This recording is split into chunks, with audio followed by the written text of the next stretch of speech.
Imagine this. You go to buy GTA 6 on a digital store and it's $69.99. Your friend checks the same digital store, same game, it's $79.99. Same console, same day, same game. That might sound crazy, but Sony is testing something right now that could make that a reality. Now, this isn't something brand new we've never seen in the other industries for years, but the way it's being introduced into gaming, I'm looking at it a little sideways. As GTA 6 gets closer, the question is, could Sony's new pricing model affect GTA 6? And more importantly, this is a rant. Why dynamic pricing on a PlayStation Store makes absolutely no sense. Welcome to Regular Day Maneuvers. Shout out to all the new people pulling up. Shout out to the people that's been around from the beginning. I appreciate all of you. Let's get right into it. We're not fear-mongering here. Sony's new pricing will not affect GTA 6 at launch, right? I'm not trying to scare you into thinking that, oh, this might change the pricing on GTA 6 at launch. At launch, Rockstar and Take-Two are controlling everything. The price of GTA 6 is going to be locked in. They're going to announce all the different versions of the game like an event. So it's not going to vary person to person. This is the biggest release in gaming history. There's no room for experimentation there. But down the road, that's where things get interesting. Sony is currently testing dynamic pricing in select markets, not in the United States and not in Japan, at least for now. So what is dynamic pricing?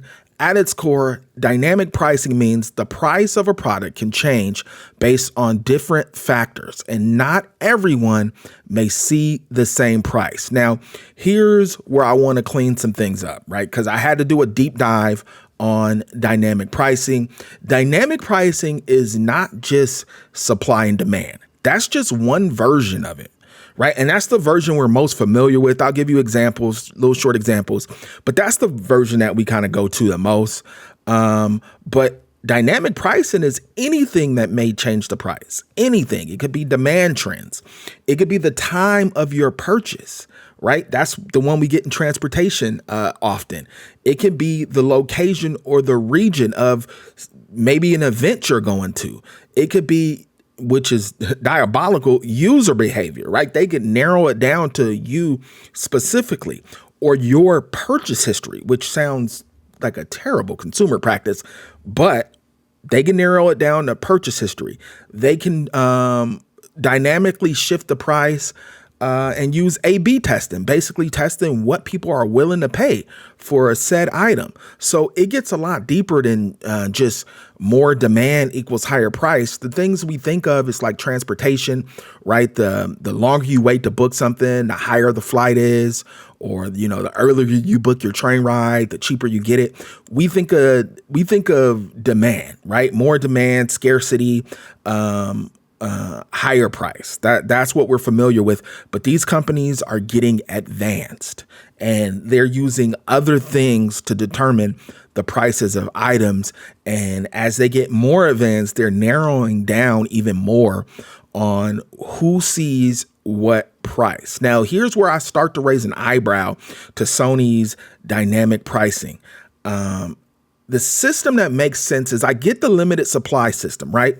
Concert tickets, even though that's out of control, but I get it because there's a limited amount of seats. Flights, limited amount of seats. Hotel rooms, limited amount of rooms. But digital games, there's no supply limit. Sony can sell an unlimited amount of copies of a digital game. So there's no scarcity. So what exactly are we basing pricing changes on? And it doesn't have to do with scarcity. It has to do with all those other things I was talking about, which just makes it a lot worse. Look at companies like Ticketmaster, man. People don't even realize that they're seeing different prices than other people, right? Based on demand, the location. The show in Los Angeles is different than the show in Vegas. That's different than the show in Kansas City. So location. They even base it off of where you're located, right? If you're living on the East Coast and you're looking for something in Vegas, that price may be higher or lower depending on what their model they're using, the time of day you're looking, which is absolutely insane. Of course, how fast tickets are selling. And what ends up happening?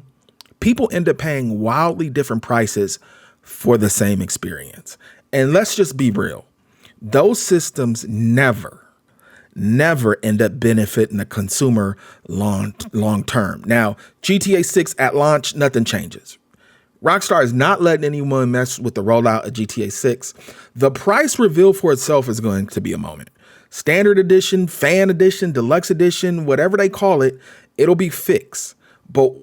And we all know once the price releases, right, us creators are going to run to YouTube and we're off to the races. We making individual videos about each edition because y'all know the thirst for GTA 6 info is real. But let's fast forward a couple years and GTA 6 has been out. It's released on PC. It's slowed down. The sales slowed down. Everybody got the game for the most part, right? And Sony has fully rolled out dynamic pricing. So one person sees GTA for $59. The next person sees it for $65. Same store, same game, different price. Sounds crazy, but it's going to be reality. That's exactly how dynamic pricing systems can work. And if I had a guess, and we're going to flush this out all the way, and it's just guesses. I don't have any insider information. I'm just kind of forecasting to the future. Like one way they'll do it is games that aren't selling well, they'll drop prices very quickly, maybe within a week or two. And that sounds great. Everybody loves a discount until you realize you bought the game on day one for $70. And 8 days later, it's already discounted. That creates a different type of frustration. Like, dang, all I had to wait was 8 days and I could have saved $15. Look, let's take it a step further because we know this is where it'll get. Game's trending, it's hot, everybody's playing it, everybody's online, there's a million YouTube videos on it, everyone's buying it.